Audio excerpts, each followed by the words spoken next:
அல்பீனியாவுக்கு அருகில் ஒரு 1400 ஏக்கர் பரப்பளவில் ஒரு தீவை வேண்ட இருப்பதாக ஒரு செய்தி வெளியாகி இருக்கிறது. அவருடைய கணவருடன் சேர்ந்து இதை ஒரு அமெரிக்க தொலைக்காட்சி நிறுவனம் கண்டித்திருக்கின்றது.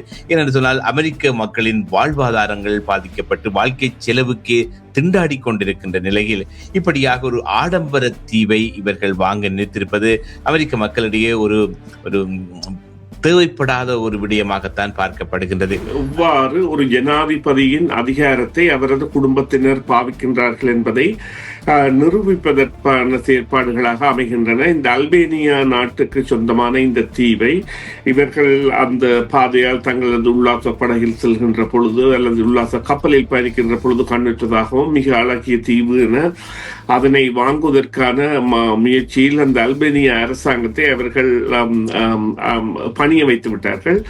இருந்த பொழுதிலும் அது அல்பேனியாவில் ஒரு பெரிய போராட்டமாக தற்பொழுது வெடித்துள்ளது. கொடுக்கப்பட்ட அதிகாரத்தை தவறாக பாவிப்பதற்கு அல்ல அதன் மூலமாக பெறக்கூடிய அனுகூலங்களை பெறுவதற்கு எவ்வாறு டொனால்ட் ட்ரம்ப் அவர்களினுடைய குடும்பம் இந்த விவகாரத்தில் ஈடுபடுகின்றது, அதே போல பங்கு சந்தையில் கூட இப்பொழுது மக்களின் பார்வை திரும்புகின்றது. இவ்வாறு இவர்களுடைய ஒவ்வொரு நடவடிக்கையும் திரும்புகின்ற பொழுது எவ்வாறு அதன் மூலம் வருவாயை பெறுகின்றவர்களாக மாறுகின்றார்கள் என்று இப்பொழுது இந்தியா போன்ற நாடுகளில் எல்லாம் அதனை ஒரு ஏற்கின்ற தன்மையுடைய மக்களாக இருந்த மக்கள் கூட தற்பொழுது அதில் மாற்று கருத்து கொண்டதாகத்தான் தங்களுடைய வாக்குகள் மூலம் அவற்றை வெளிப்படுத்தி வருகின்றார்கள். இலங்கையில் கூட அவ்வாறான நிலை ஏற்பட்டிருந்தது, இந்தியாவிலும் அவ்வாறான நிலை ஏற்பட்டிருக்கின்றது.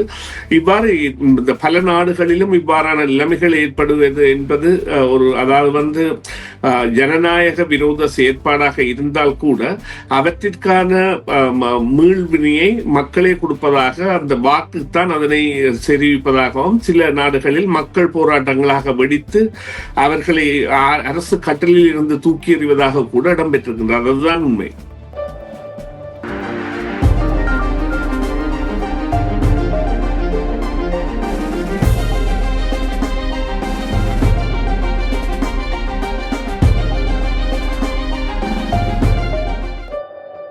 நேரம் காலை 8:17 19 காலைக்குடன் காலை பொழுது நேர்களும் இணைந்திருக்கின்றீர்கள். இந்த வேளையில் செய்தியின் பின்னணிக்காக சுரேஷ் தர்மாவை இணைத்துக் கொள்ளப் போகின்றோம். வணக்கம் சுரேஷ். வணக்கம். வணக்கம் தர்மா. வணக்கம் நேர்களே. இந்த வேளையில் 2 விடயங்களை தொட்டு செல்ல போகின்றோம். 2 விடயங்களும் டொனால்ட் ட்ரம்ப் சம்பந்தப்பட்ட விடயங்கள் தான். முதலாவது விடயமாக அவருடைய டொனால்ட் ட்ரம்பினுடைய மகள் இவாங்கா அல்பீனியாவுக்கு அருகில் ஒரு 1400 ஏக்கர் பரப்பளவில் ஒரு தீவை வேண்ட இருப்பதாக ஒரு செய்தி வெளியாகி இருக்கிறது. அவருடைய கணவருடன் சேர்ந்து இதை ஒரு அமெரிக்க தொலைக்காட்சி நிறுவனம் கண்டித்திருக்கின்றது.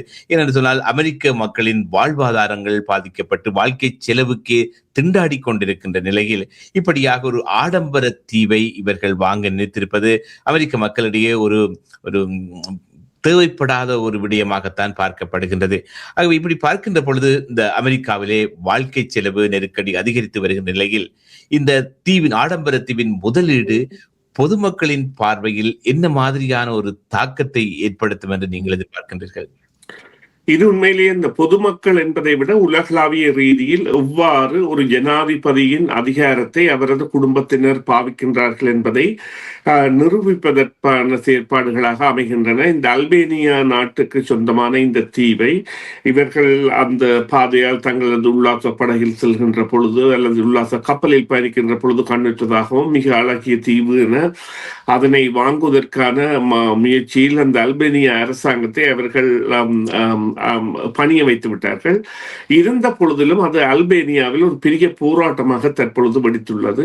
அந்த போராட்டத்தின் காரணமாக இந்த விவகாரம் என்பது வெளிச்சத்திற்கு வருகின்றது. இந்த அஃபினிட்டி குரூப் என்கின்ற ஒரு நிறுவனத்தை டொனால்ட் ட்ரம்ப் அவர்களின் மருமகன் ஜெராட் குஷ்னர் ஆரம்பித்ததிலிருந்து அவர்கள் எவ்வாறு எங்கே முதலிடலாம், எவ்வாறான நடவடிக்கைகளில் ஈடுபடலாம் என்பதில் பலத்த அக்கறையோடு செயற்படுவதை அவர்களுடைய நடவடிக்கைகள் காட்டுகின்றன. பல போர்களுக்கான காரணங்கள் அல்லது போர்களின் பின்னணிகள் அல்லது போர்களின் நீடிப்புகள் போன்றவற்றுக்கும் அவருடைய குடும்பத்தினரின் பங்கு என்பது அதிகமாக இருக்கின்றது. அதனை தற்பொழுது அமெரிக்க மக்களும் உணர்ந்ததான செய்தியைத்தான் நீங்கள் குறிப்பிடுகின்றீர்கள். ஆனால் இந்த விவகாரம் என்பது இப்பொழுது சற்றே ஒரு பெரிதுபடுத்தப்பட்டாலும் இதற்கு முன்கூட இவ்வாறான ஒரு நிலைமை இருந்தது. அதாவது செர்பியாவில் மீண்டும் இந்த டொனால்ட் ட்ரம்ப் அவர்களின் ஹோட்டல்கள் மற்றும் லக்ஸரி கசினோக்கள் போன்றவற்றை எல்லாம் அமைப்பதற்கான ஒரு முயற்சியை இவர்கள், அதாவது அவருடைய மகளும் மருமகனும் எடுத்திருந்தார்கள். அது சுமார் 500 பில்லியன் டாலர்கள் சம்பந்தமான ஒரு திட்டமாக, மில்லியன் டாலர்கள் சம்பந்தமான ஒரு திட்டமாக இருந்தது.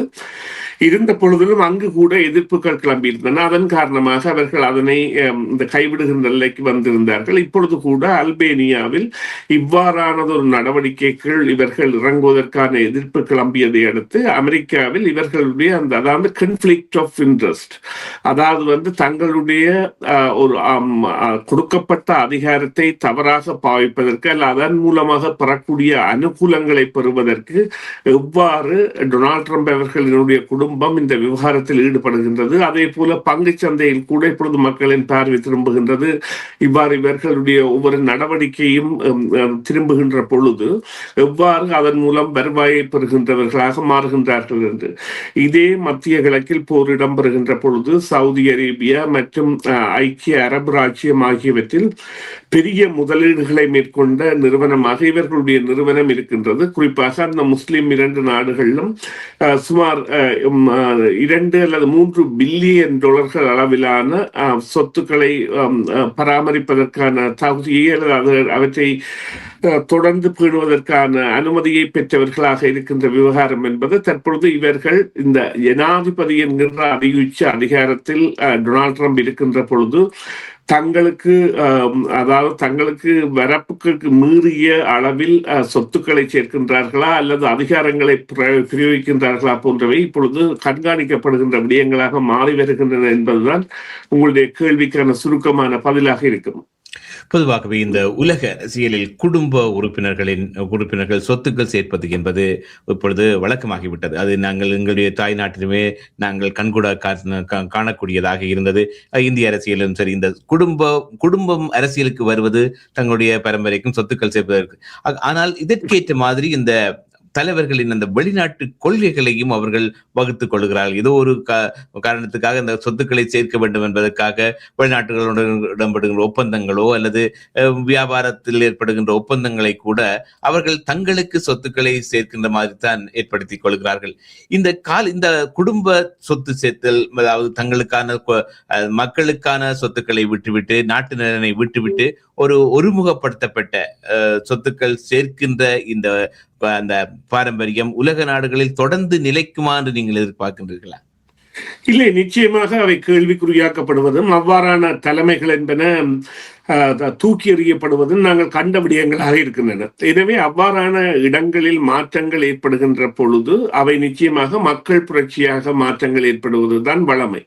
ஆனால் இங்கே அமெரிக்காவில் அவ்வாறானது ஒரு மாற்றம் ஏற்படுமா என்றால் அதற்குரிய சாத்திய கூறுகள் அறவே இல்லை என்றால் அந்த ஒன்றிணைக்கப்பட்ட ஒரு போராட்டமாக பல போராட்டங்களை கொண்டு செல்வதற்காக இந்த அமெரிக்காவின் 50 மாநிலங்களின் நிலப்பரப்பும் மற்றும் அவர்களிடையேயான நெட்வொர்க் எனப்படுகின்ற வலைப்பின்னலும், அதாவது வலைப்பின்னலும் ஒரே அளவில் பயணிக்கக்கூடிய அளவில் இல்லாத அளவில் பாரிய நிலப்பரப்புகளை கொண்ட பகுதிகளாகவும் அந்த தொடர்ச்சியான தொடர்பாடல்களை, அதாவது ஒரு நெருக்கமான போராட்டத்தை தொடராக பல இடங்களிலும் மேற்கொண்டால் கூட அவற்றை ஒன்றாக இணைத்து மேற்கொள்ளக்கூடிய சாத்தியக்கூறுகள் குறைந்த ஒரு வலையமைப்பு அங்கே காணப்படுகின்றது. சமூக வலையமைப்பு அது அரசியல்வாதிகளுக்கு ஆதாயமானது. அதைவிட இப்பொழுது இந்தியா போன்ற நாடுகளில் எல்லாம் அதனை ஒரு ஏற்கின்ற தன்மையுடைய மக்களாக இருந்த மக்கள் கூட தற்பொழுது அதில் மாற்று கருத்து கொண்டதாகத்தான் தங்களுடைய வாக்குகள் மூலம் அவற்றை வெளிப்படுத்தி வருகின்றார்கள். இலங்கையில் கூட அவ்வாறான நிலை ஏற்பட்டிருந்தது, இந்தியாவிலும் அவ்வாறான நிலை ஏற்பட்டிருக்கின்றது. இவ்வாறு இந்த பல நாடுகளிலும் இவ்வாறான நிலைமைகள் ஏற்படுவது என்பது ஒரு, அதாவது ஜனநாயக விரோத செயற்பாடாக இருந்தால் கூட அவற்றிற்கான மீள்வினையை மக்களே கொடுப்பதாக, அந்த வாக்குத்தான் அதனை தெரிவிப்பதாகவும் சில நாடுகளில் மக்கள் போராட்டங்களாக வெடித்து அவர்களை அரசு கட்டளில் இருந்து தூக்கி எறிவதாக கூட இடம்பெற்றிருக்கின்றது. அதுதான் உண்மை. நன்றி சுரேஷ் சர்மா. இந்த வேளையில் இணைந்து கொண்டு உங்களுடன் கருத்துக்களை பகிர்ந்து கொண்டதற்கு பிரதர் பொழுதில் பிரதர் விடயம் தொடர்பாக உங்களுடன் பேசிக்கொள்ளலாம். மீண்டும் மறுமுறை கலியகம் சார்பாகவும் நேர்கள் சார்பாகவும் உங்களுக்கு எமது மனமார்ந்த நன்றிகள். நன்றி தர்மா, நன்றி நேயர்களே. மீண்டும் ஒரு பொழுதில் சந்திப்போம். சிஎம்ஆர் யூடியூப் சேனலில் இணைந்திருக்கும் நேர்கள் அனைவருக்கும் எமது நன்றி. காமெண்ட்ஸ் பகுதியில் உங்கள் கருத்துக்களை தெரிவிக்க தவறாதீர்கள். முக்கிய செய்திகள், காணொளி தொகுப்புகள், நேர்காணல் என பலதரப்பட்ட அம்சங்களையும் உங்களுக்காக தருகின்றது சிஎம்ஆர் யூடியூப் சேனல். சிஎம்ஆர் என்று சர்ச் செய்து எமது யூடியூப் சேனலை சப்ஸ்கிரைப் பண்ணுங்கள். உங்கள் உற்றார் உறவினர் நண்பர்களோடும் இந்த காணொளி தொகுப்புகளை பகிர்ந்து கொள்ளுங்கள். அருகில் இருக்கின்ற முக்கிய காணொளி தொகுப்புகளையும் தவறவிடாமல் பாருங்கள்.